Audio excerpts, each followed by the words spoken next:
I got a chip on my shoulder. I know the rest of the Auburn guys here have a chip on their shoulder, and we want to go out there and compete against elite competition and everything we do, and just like go out there and set the standard for ourselves and represent our university.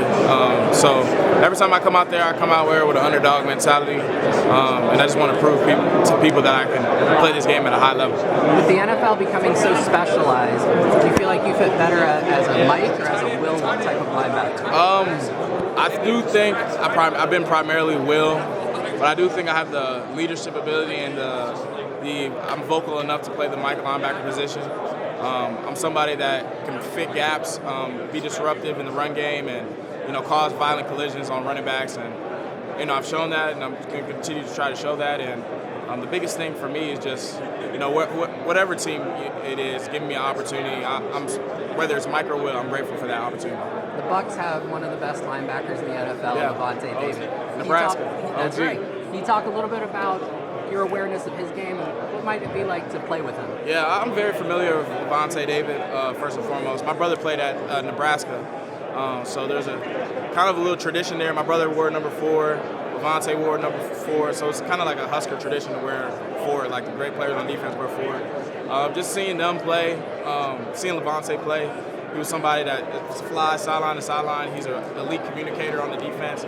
He's somebody that's a general out there running the defense, commanding the defense. It's just like, I'm a backer that I love watching him. I loved watching him when he was with Devin White, and just the way he commands the defense. So I truly admire Avante David, and it would certainly be great to be behind somebody that can teach me all those things. Hey man, I appreciate it. Good luck to you. Thank you.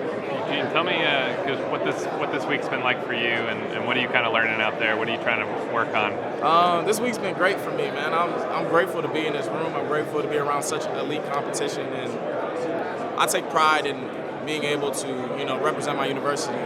I love Auburn.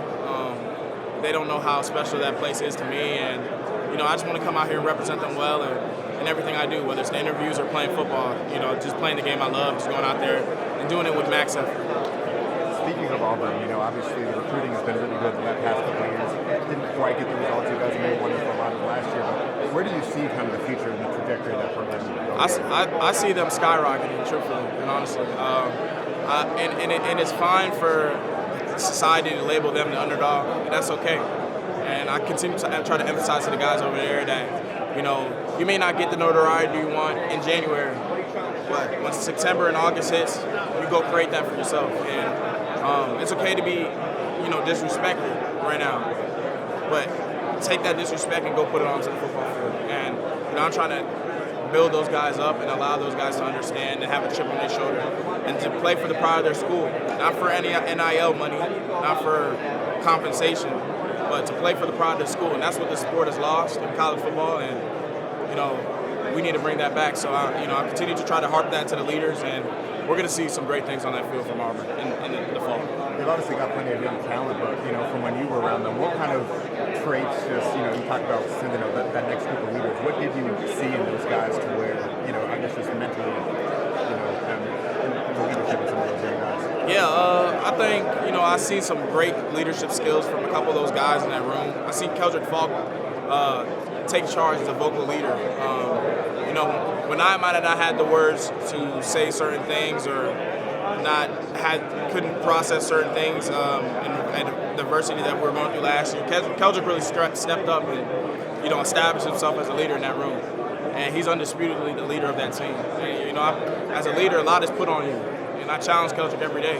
And he's capable of handling that pressure and being able to, hold that team to a standard. And I'm excited to see it all fall together. They got so much young talent now, great recruits, and they got all the weapons to put it all together. And it's all about that chemistry of the team, being able to be close with one another, not just football, but being able to love one another and just truly want to go out there and play for your brother.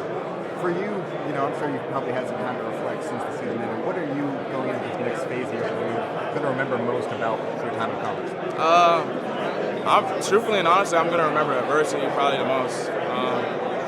And I remember battling from adversity. My story, I talked about it all the time, but, and through that adversity, I understood that God was in the midst of all that. And, through His will, I was able to prevail through it and make it out to the other side.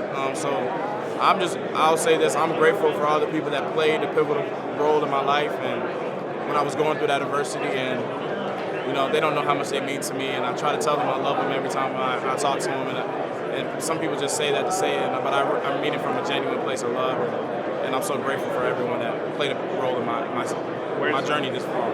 Where's kind of your head at as the draft approaches, and what are your expectations for the draft? What have you been hearing?